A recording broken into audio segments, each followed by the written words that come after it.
kami hormati Kepala Kejaksaan Negeri Kolaka Utara,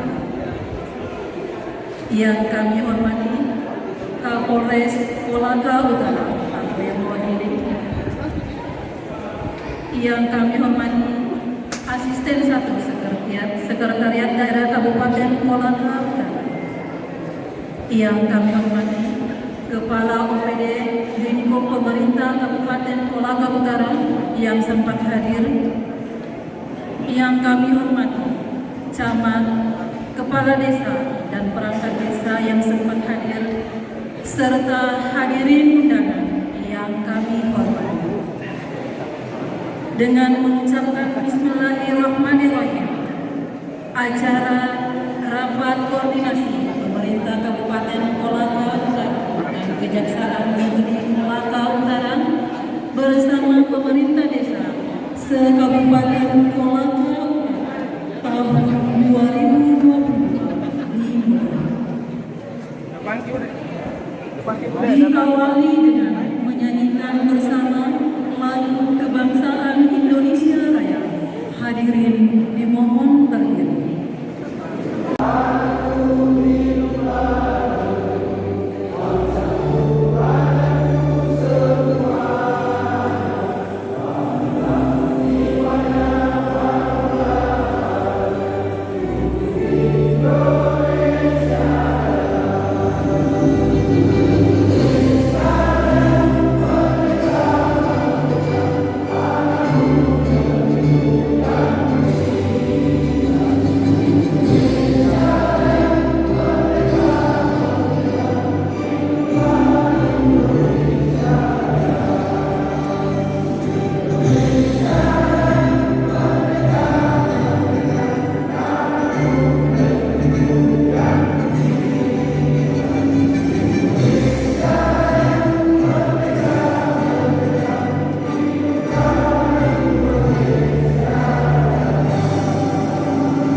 Hadirin disilakan duduk kembali. Jadi kalau kami sebagai hamba yang berjasa kepada disuruh bakti kepada bangsa dan negara sehingga terwujud Kolaka Utara sejahtera damai dan makmur. Allahumma rabbana atina fid dunya hasanah wa fil akhirati hasanah wa qina adzabannar. Subhanaka rabbika rabbil izzati amma yasifun wa salamun alal mursalin walhamdulillahi rabbil alamin. Assalamualaikum warahmatullahi wabarakatuh. Dengar dan menginjakkan kaki di Kolaka Utara. Sebelumnya saya hanya bertugas di Nusa Tenggara Timur, kemudian bergeser sedikit ke Nusa Tenggara Barat, dan kemudian ternyata Tuhan berkehendak membawa saya di sini untuk berjumpa dengan saudara-saudara semua yang di sini. Dan saya sangat senang karena saya merasa seperti di rumah sendiri. Apalagi Pak PJ sangat mendukung kami dalam tugas seharian. Jadi sepertinya saya merasa inilah rumah saya. Kemudian hadir bersama-sama dengan saya, izinkan saya memperkenalkan bapak-bapak yang hari ini juga auranya terpancar karena menggunakan topi khas Sulawesi Tenggara. Ini ada yang pertama Bapak Kasih Pidu, ini orang Toraja Pak, namanya Aditya Todua. Nah ini beliau. Ini Kasih Pidu yang menangani perkara-perkara pidana umum, jadi pencurian, penganiayaan, pencabulan, dan lain-lain. Jangan sampai ketemu beliau ya Pak ya. Silakan Pak. Ini beliau juga baru 1 bulan ya. Ya, baru 1 bulan di sini. Kemudian yang kedua, ini ada Pak Anton Kasih Datun, asal dari Pekalongan. Ya, jadi ini semua orang luar yang datang mengabdi di Kolaka Utara. Ini beliau tugasnya sehari-hari itu membidangi bidang perdata dan tata usaha negara. Jadi kalau nanti ada masalah-masalah hukum dari Pemkab, dari camat dan bapeda desa, BUMN, BUMD, silakan nanti berhubungan dengan beliau. Lebih ramah dan manis, orangnya juga pendek. Kemudian yang ketiga, silakan berdiri. Ini Bapak Komang Adi Wijaya. Kalau dari namanya saja sudah tahu ya Pak ya, Komang itu dari mana Pak? Alhamdulillah betul Pak, dia dari Bali. Tapi sekarang pakai beliau ini adalah kasih pidana khusus. Nah, ini menangani tindak pidana korupsi dan tindak pidana khusus lainnya. Jangan sampai juga berurusan dengan Pak Komar. Silakan Pak. Terus yang berikut ada kasih pengelolaan barang bukti. Ini Pak Suprison, ini dari Kalimantan, kami impor jauh Pak, dari Dayak beliau. Ya. Beliau ini menangani semua barang bukti yang sudah mendapat keputusan tetap dan barang rampasan yang ada hubungannya dengan tadi Pak Aditya dan Pak Komar. Silakan Pak. Kemudian yang terakhir ada jaksa Kasubsi. Ini beliau namanya Ridwan dari Jawa Barat, dari Bandung. Ini beliau juga Kasubsi bersama-sama dengan Pak Kasidatul. Nah, sebentar teman-teman dari kejaksaan inilah yang akan memberikan materi secara teknis terkait dengan bagaimana pengolahan dana desa yang baik. Silakan dulu Pak. Yang saya hormati Asisten 1 Bidang Pemerintahan Kabupaten Kolaka Utara yang sangat hadir. Yang saya hormati Kepala Dinas BPMD bersama seluruh jajaran sebagai penyelenggara atau pelaksana kegiatan pada pagi hari ini. Yang saya hormati para camat se-Kabupaten Kolaka Utara yang sempat hadir bersama seluruh jajarannya, terkhusus yang saya hormati dan saya banggakan para kepala desa se-Kabupaten Kolaka Utara. Hadirin undangan yang tidak sempat kami sebutkan satu persatu yang sama kami hormati. Pertama-tama dan yang paling utama, tidak henti-hentinya kita memanjatkan puji dan syukur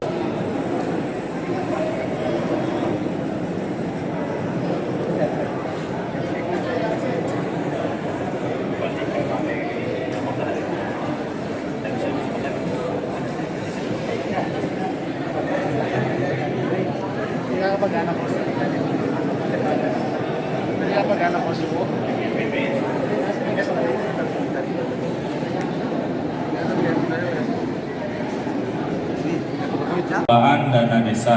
Seperti Bapak Ibu lihat di slide, Tabe boleh minta tolong di next. Sebelumnya. Nah, sesuai dengan judul dari slide yang sudah kami bikin, itu terkait dengan upaya pencegahan dan penindakan terhadap pengelolaan dana desa. Jadi di sini ada dua hal yang berbeda.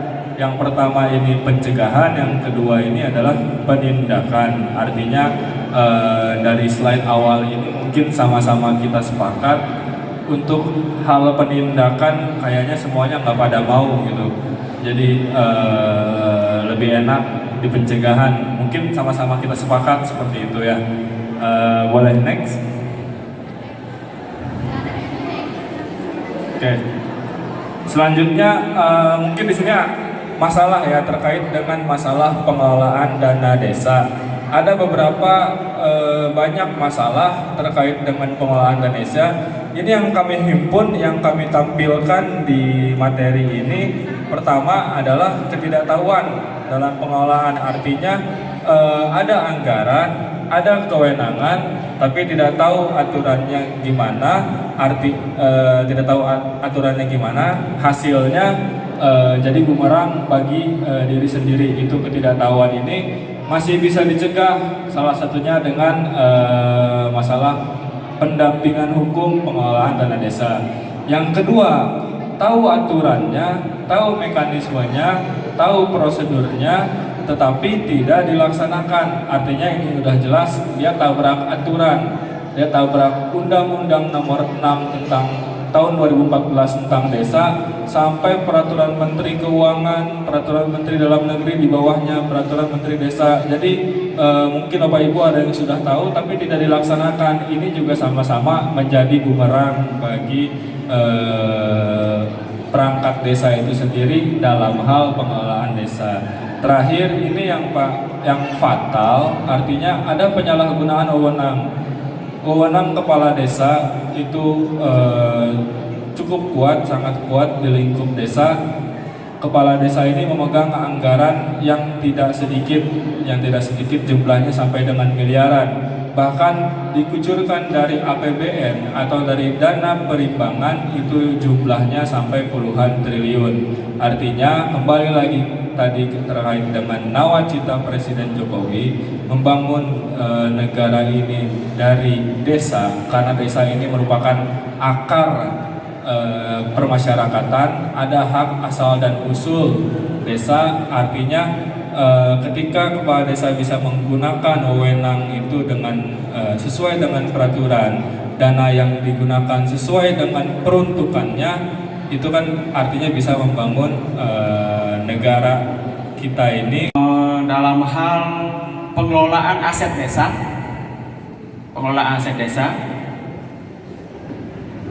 terus dalam hal penerimaan daerah yang dipungut oleh desa, apakah tidak disetorkan ke kas daerah atau disetorkan sebagian, tidak sesuai dengan sesungguhnya. Seperti itu yang sering kita lihat, kita tangani. Setelah itu, apa yang terjadi? Kerugian negara, kerugian daerah elemennya, kerugian desa, anggaran desa. Itu yang terjadi. Kalau melihat dari kacamata kita, ada beberapa modus operandi yang biasanya dilakukan. Biar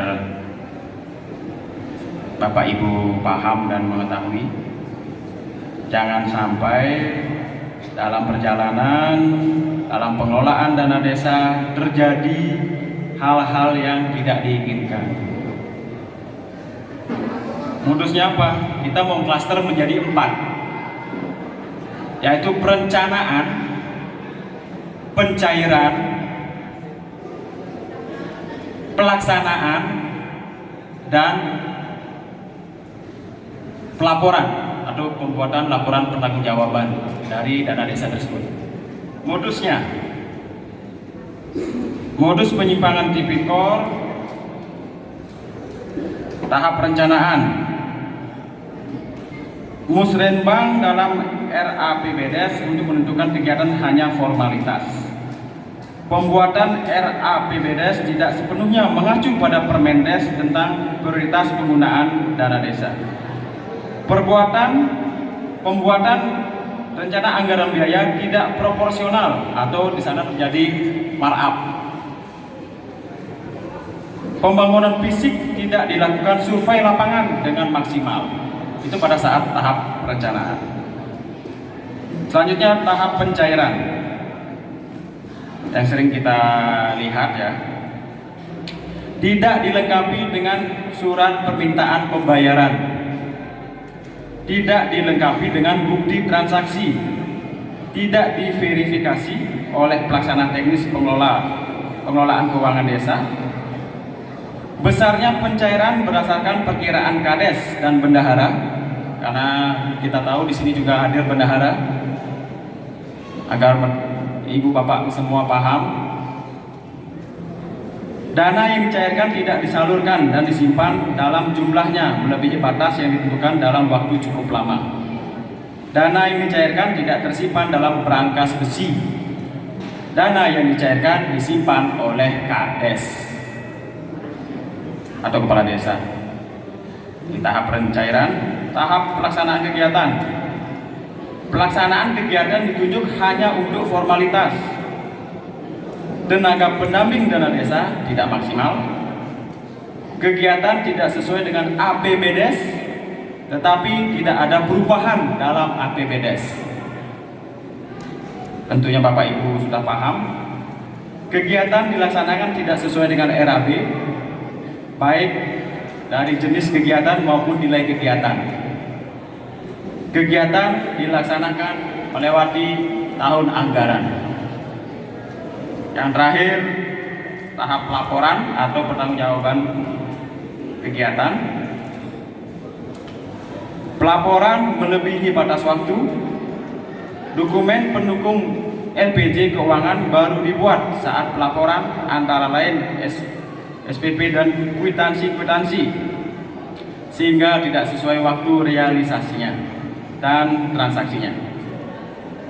Rekayasa bukti pendukung LPJ keuangan, stempel palsu atau fiktif atau adanya markup, tanda tangan penerima dipalsu, mungkin ini terkait dengan bansos, Bapak Ibu sekalian. Tanda pelaksanaan kegiatan dalam dokumen pertanggungjawaban keuangan hanya tanda tangan tetapi tidak menerima dana, atau menerima tetapi jumlahnya tidak sesuai yang tertera dalam kwitansi. Pekerjaan yang dilaksanakan dinas pada Pemda diklaim atau dilaporkan bahwa desa yang membuat itu. Berarti apa? Fiktif.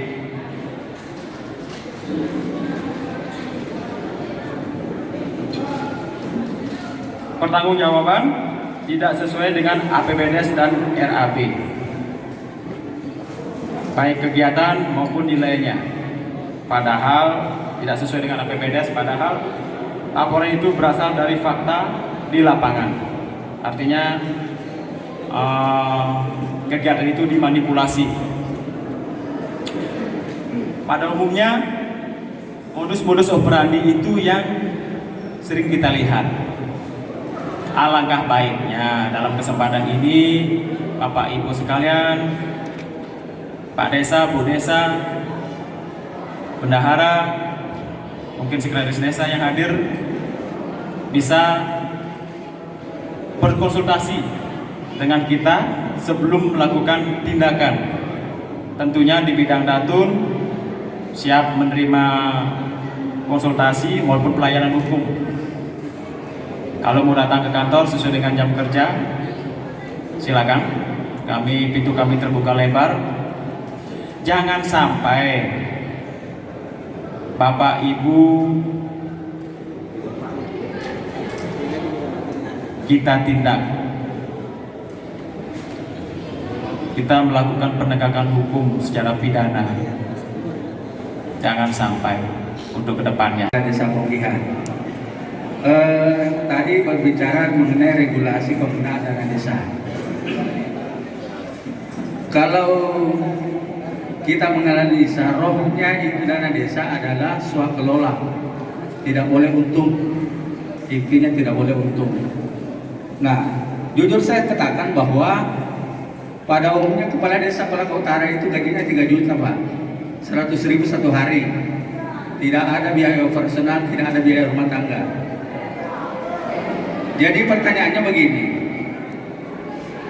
kalau misalnya pekerjaan fisik, katakanlah harga pasir 250.000 per satu mobil, lalu kita bisa lobby-lobby ke penjual pasir, misalnya kita dapat 230. Nah, tentu kalau kita berbicara aturan, intinya tidak boleh untung.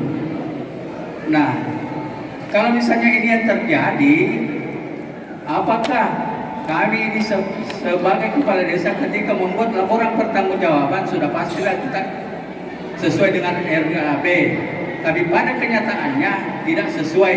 Kadang-kadang kita sebenarnya jujur salah, tidak jujur salah juga.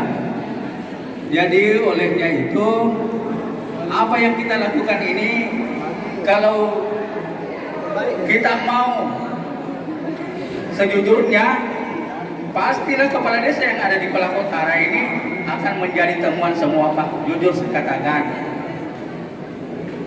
kepala desa itu adalah jabatan politik, dia berada di kursi panas Pak. Olehnya itu saya mau petunjuk. Saya kira ini saya sampaikan karena saya tidak tahu dan mohon petunjuk. Terima kasih. Assalamualaikum warahmatullahi wabarakatuh. Ya, terima kasih atas kesempatan yang diberikan. sebenarnya ada beberapa yang pertanyaan, salah satu ditanyakan oleh saudara kami dari Kepala Desa. Namun dalam hal ini yang saya ingin pertanyakan sebagaimana dibahas tadi oleh jaksa-jaksa bahwa di situ ada pencegahan dan tindakan. Berarti dua alternatif, pencegahan dan tindakan. Sementara rekan kami dari desa itu tumbuh daripada politik. Kadang berbuat baik, kadang dinilai salah dari lawan politik. Kadang berbuat salah, lebih salah lagi laporan. Jadi dalam hal ini, dalam hal pencegahan dan tindakan, di sini kadang suatu namanya manusia biasa ada meletakkan salah, meletakkan RAB, atau sementara jalan kegiatan ada kena bencana, sehingga anggaran yang diletakkan melalui RAB itu kadang anggaran habis tapi pekerjaan belum selesai, atau katakanlah bahwa tiba-tiba ada kelonjakan sehingga pekerjaan itu terbengkalai. Nah, di sini yang saya pertanyakan bahwa bagaimana langkah-langkah kepala desa untuk mengantisipasi hal tersebut. Tidak dilanjutkan karena mereka sudah masuk dalam satu kegiatan, sementara anggaran itu tidak mencukupi atau kena musibah. Nah, di sini saya ingin pertanyakan, apakah ada langkah-langkah sebelum melakukan tindakan turun? Apakah ada langkah-langkah yang akan dilaksanakan oleh tim-tim jaksa-jaksa? Masalah peraturan desa yang berupa banyak yang bertentangan dengan kemauan masyarakat. Itu kadang itu peraturan dari sana itu tidak sesuai dengan kemauan masyarakat di bawah. Jadi saya pertanyakan di sini, bagaimana jalan keluarnya supaya bisa terlaksana apa yang ingin dari masyarakat. Banyak itu peraturan Pak yang ditetapkan dari atas itu tidak sesuai dengan kepentingan masyarakat. Mungkin saya pertanyakan, saya kira jelas.